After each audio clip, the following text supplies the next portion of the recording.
Kaya wala akong kabilib-bilib diyan kay ano, kay ano na yan, yung si JIL, hindi sa JIL may ano tayo, may tiwala tayo sa JIL. Pero wala tayong katiwa-tiwala dito kay ano, kay Villanueva, Joel Villanueva. Walang paninindigan yan.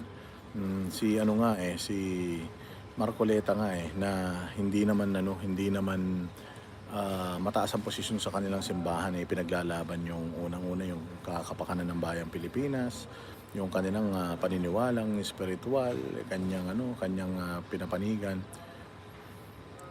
The KOJC and Born Agains are still there.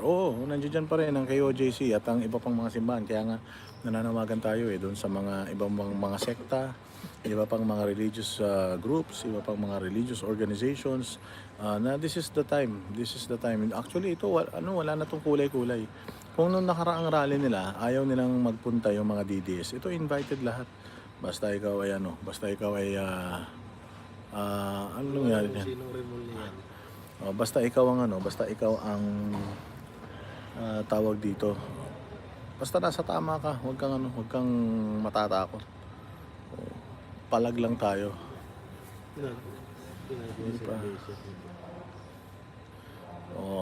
Ayan, antayin lang natin. Kakabahan na yung mga yan. Si Bongbong Marcos kinakabahan na yan ngayon. Kaya wherever you are in Sara, ready ka. This might be it. Pwedeng ito na yun. Pwedeng ito na yung pinakaantay natin. Pwedeng ito na yung pagbabago na hinihintay natin. Pwedeng ito na yung panahon kung saan i-acknowledge na ng gobyerno na mali yung kanilang mga ginawa sa bayang Pilipinas. So again, itong rally na ito nananawagan tayo na magpunta dyan at mag-isa. Pero hindi tayo nananawagan na magrebelde, mag-cite ng sedition, mag-cite ng rebellion. Hindi tayo nanghihikayat para manggulo, o nanghihikayat tayo na magpunta diyan para sa bayang Pilipinas marinig nila kung ano ba yung natin, kung ano ba yung ating mga ipinaglalaban, di ba?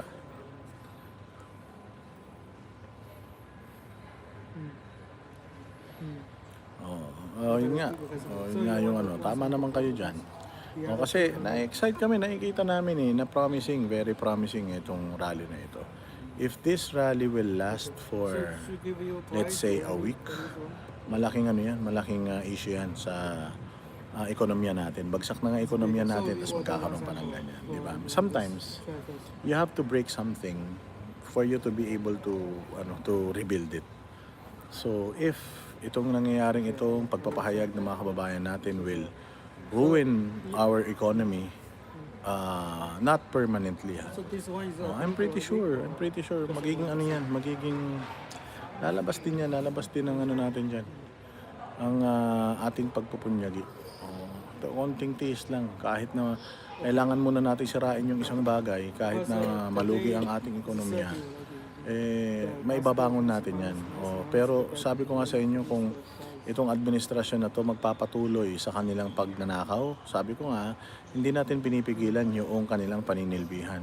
Ang pinipigilan po natin yung kanilang pagnanakaw. Kung magtutuloy-tuloy yung kanilang pagnanakaw dito, mga bossing, wala. Patay tayo talaga rito.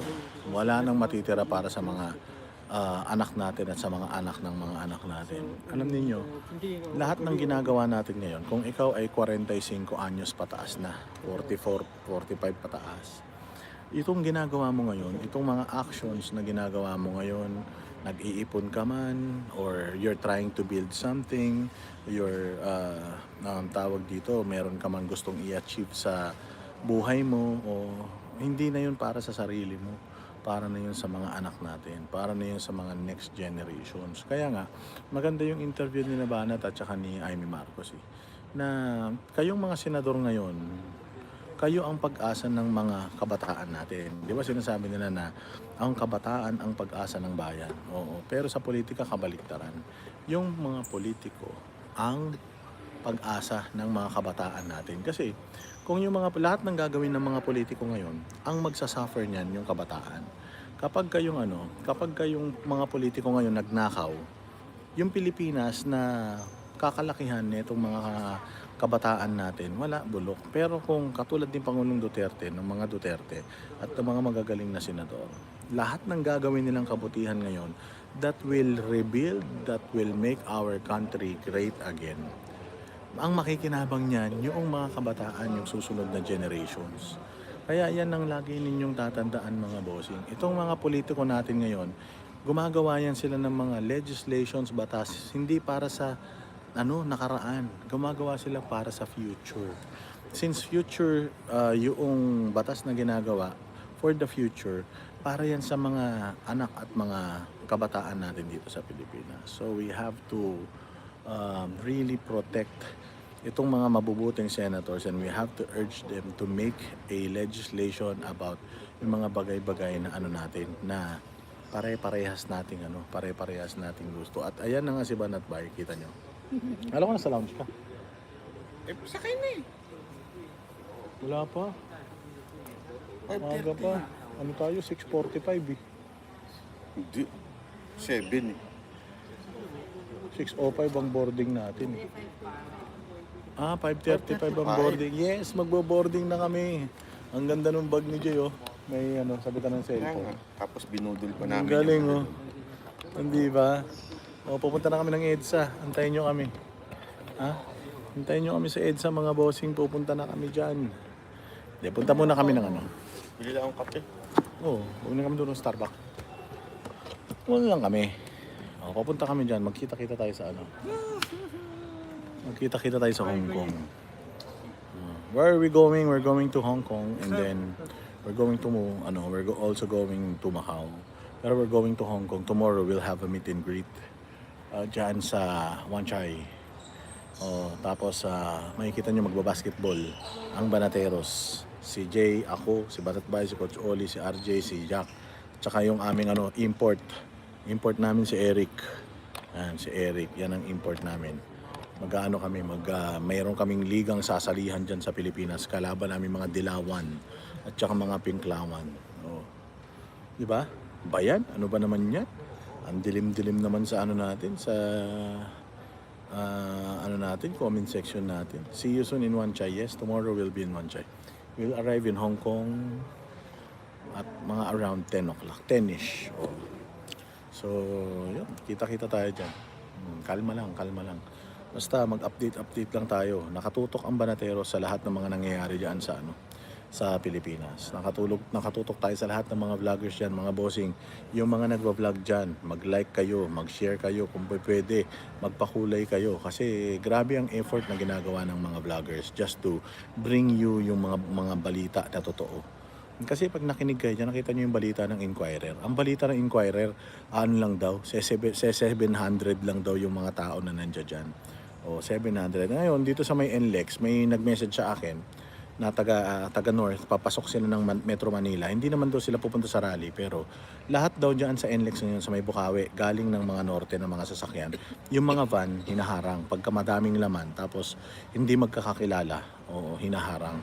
Talagang hinaharang na nila para hindi na dumami yung tao dyan sa Metro Manila. Kasi may balita na marami pa daw pupunta from Calabarzon, from Southern Tagalog, na tsaka dyan sa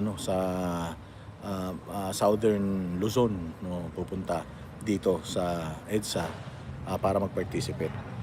Kasi biglaan pa lang ito walang nakakaalam nito kundi yung mga kapatiran lang. So imagine yung mga DDS na gusto mag-participate, pupunta dyan. Napakagandang niyan. So sa Cavitex daw meron ng checkpoint. Ganyan ang gagawin ng mga yan. They will use our money, they will use our resources, they will use our funds, our taxes para lang mapigilan itong uprising ba tawag dito? Mapigilan itong pagdami ng mga magpa-participate dyan para sa mapayapang panawagan sa pamahalaan na itigil na yung pagnanakaw at magsimula na magtrabaho para sa mga Pilipino. Kasi si Bongbong Marcos, since day one, wala nang ginawa yan para sa Pilipinas. Since day one, puros kademonyohan na ginawa niyan sa bayan natin. Kaya talagang hindi naman siguro magrarally ng ganito mga tao kung hindi naman nagnakaw yung ulol na yan. Bakit? Nung panahon ba ni Pangulong Duterte, meron bang ganyang nangyari? sa Pilipinas? Meron bang ganyang mga rally-rally? Wala naman, di ba? Walang rally, ibig sabihin maayos ang pamamalakad, walang ganito karaming mga tao lumabas, di ba? So ayan yan. Si Chavit sabi magpapadala daw na magpapadala daw ng magpapadala daw ng ship from Mindanao, Visayas to dito. Sige. Go, go, go. Si Boyeng Rimulya, may hangganan din yung ginagawa niyang kadimonyohan. Alam niyo may sakit yung matanda na yan. Senior citizen na yan. Meron yan sakit na cancer na gumaling. Alam niyo ang cancer kapag nag-regress, kapag bumalik yan, mas malala. Makakarma din yan si Boyeng Rimulya, maniwala kayo. Hindi na natin kailangan ng matagal na dasal at kulam. Konting panahon na lang. Sasama na rin yan kay Satanas. Hindi pa kasi tapos yung pinapagawa ni Satanas na building 2 kasi sa building 2, doon lahat pupunta yung mga magnanakaw ng mga politiko ng mga Pilipino. Kasi yung building 1, yung sila Satanas na doon, sila Hitler, at saka sila yung mga masasamang tao na nabuhay, na ngayon ay mga patay na. Nandiyan din si Marcos Sr. Pero gumawa ng bagong kaharian si Satanas para dito, special para kay Bongbong Marcos at lahat ng mga alagad niya. Lahat ng mga alagad niya, mga abnormal diyan sa Malacanang. Tayin lang nila. Pag namatay yung mga yan, putangin na ng mga yan, kita mo. Sabi ni Select nothing happens. This Marcoleta will stay. Si Marcoleta daw ay mas magiging matatag. Everyone should be ready and ready to come out. I don't know whether to laugh or matatawa ka ba o malulungkot? Matawa ka na lang. Kasi dito sa natin hindi totoo yan karaoke beer. Kahit si Satanas nahihiya. Sabi nga ni Satanas, sobrang bait daw niya nung na-meet niya itong sila Boyeng Rimulya, John Vic Rimulya, itong sila Torre, itong sila Marbil, si Bongbong Marcos, si Romualdez. Nung nakita daw niya yung resume ni Romualdez tsaka ni Bongbong Marcos, putang na nahiya daw yung lahat ng kasamaan na ginawa niya sa buong buhay niya dati. Nakita daw niya yung resume ni BBM tsaka ni Romualdez. Putsang ina, panis daw. Ang dami nilang experience. Yung experience nila ng kadimonyohan, wala daw katapusan. Putsang ina yan, ibang klase. Walang hiya talaga itong magpinsan na ito. Di ba, kayo mga konti na lang. Mamamatay din yung mga yan. Konti na lang. Malay mo, bigla magpunta na dyan yung mga taga Mindanao. Magpunta na dyan yung mga taga Visayas. Malay mo, yung numero ng Iglesia ni Cristo na nagpunta sila dyan sa Luneta, nung unang pagpapahayag nila, malay mo, magpunta lahat dyan, di ba? Alam nyo, huwag nyo mamaliitin yung iglesia. Minamaliit ni Ping Lacson yung iglesia. Salamat, lumiwanag din. Marita Tamar, maraming salamat sa iyong pagpapaliwanag dito sa ating channel. I-heart natin yan kasi nagpapakulay. Mga kababayan natin, ano na nangyari sa inyo?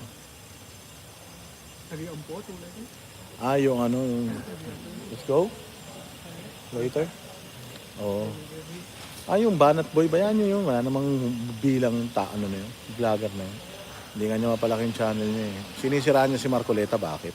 Ano siya alam tungkol kay Marcoleta? Wala nga siyang alam tungkol kay Bongbong Marcos meron siyang alam tungkol kay Marcoleta. Wala yan yung mga bobo yan. Hanggang na lang yan, hanggang paninira na lang yan sa lahat ng mga alyado ng mga Duterte. Hanggang doon na lang yan. Pero if you ask them kung meron ba silang alam, ay, Triggerman, salamat sa'yo, Triggerman, mabuhay ka. Buhay ka pa pala, Triggerman. Boss T is in trouble. Grabe naman yung may in trouble ako. Gusto ng jacket ni Maria Edison. Sige, bigyan kita ng jacket mamaya. Anong gusto mong jacket? Yung baliktaran? The INC leadership is not afraid. Sana talaga magdire-diretso yan. Sana hindi magpa-pressure. Kasi tingnan nyo mga bossing si Villanueva, pastor pa yan, na-pressure pa. Diba? I'm not saying na yung leader ng INC kasing hina ng loob ni Villanueva at kasing tarantado ni Villanueva. I'm not saying that.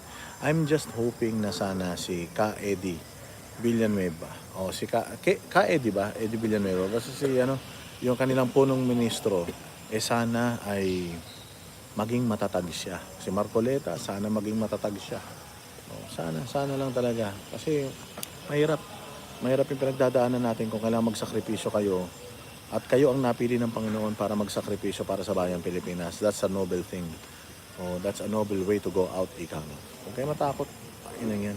Hindi naman habang panahon nasa kapangyarihan yan eh.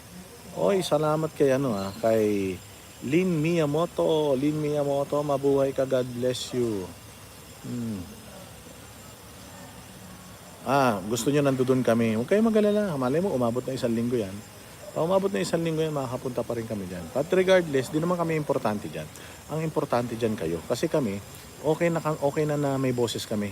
O lalong-lalo na, nasa bakasyon kami, nasa out of the country kami, so hindi kami makakabalik kagad dyan. May schedule kasi kaming ticket, yung mahal-mahal din ang ticket pag nagparebook ka. O alam naman namin na nandiyan kayo, alam naman namin na matatag kayo, alam naman namin na kayo eh. Kaya nga nandito naman kami para i-echo sa lahat ng mga followers natin yung mga nangyayari dyan sa Pilipinas, maging updated sila. At di ba, para maging okay tayong lahat, mga bossing. Huwag nyo na, basta pag nandiyan kami, huwag kayo mag-alala, sigurado pupunta kami dyan. But since wala kami dyan at mayroon ding demonstration na mangyayari dito sa Hong Kong, dito kami rally. Mag-alala. Sorry, Eddie Villanueva. Sorry. Manalo. Anong pangalan nung Eranio Manalo. Basta Manalo. Oh, pasensya na, hindi ko kapisado yung pangalan eh. Eduardo Manalo. Yan, tama. Anleos. So, Eduardo Manalo. Tama. Very good. Malupit. Eduardo Manalo nga. Mga taga-iglesia. Kung mataas din naman ang natin eh. Hindi na gumagana lahat ng credit card ko. Wala na akong pera. Wala ng pera si Banat Bay. Kawawa naman mga taga-Hong Kong. Baka naman. Baka naman. Yung credit card ni Banat wala na. Ubus na laman. Inubos na ni Che Guevara.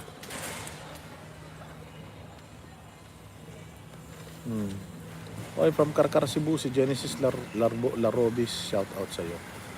Nothing is impossible. Walang imposible sa Panginoon. Ito na nga eh. Kusa na nga gumagalaw yung Panginoon para sa atin. Wala talagang imposible sa Kanya. Wala. Laban lang tayo mga bossing. Di ba? Ano na.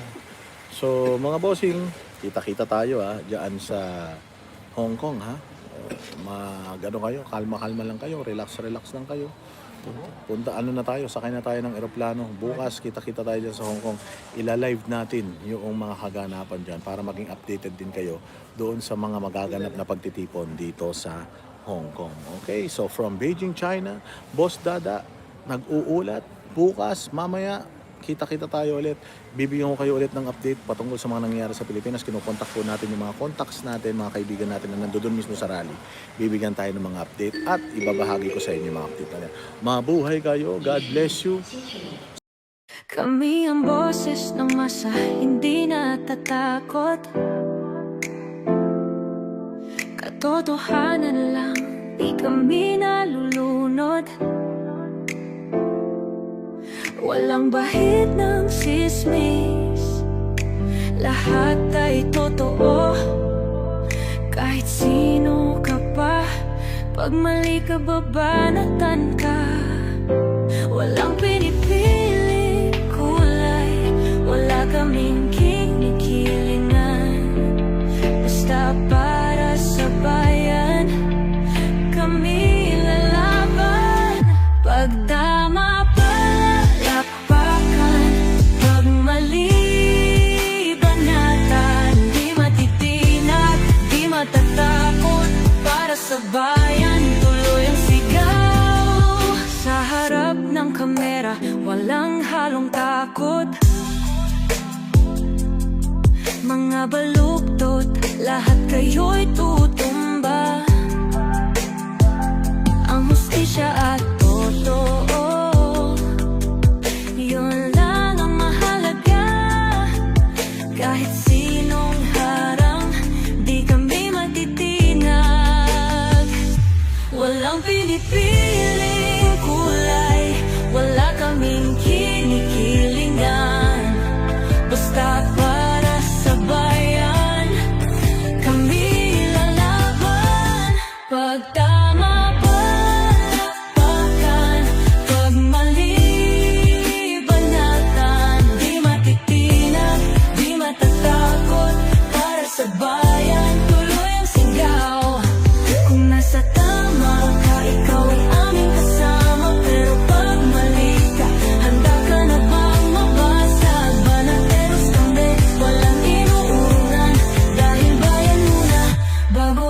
sarili.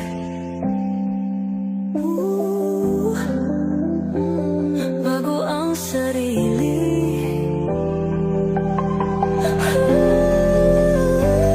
Pag tama palakpakan, pag mali banatan, banates ang sigaw, katotohanan ang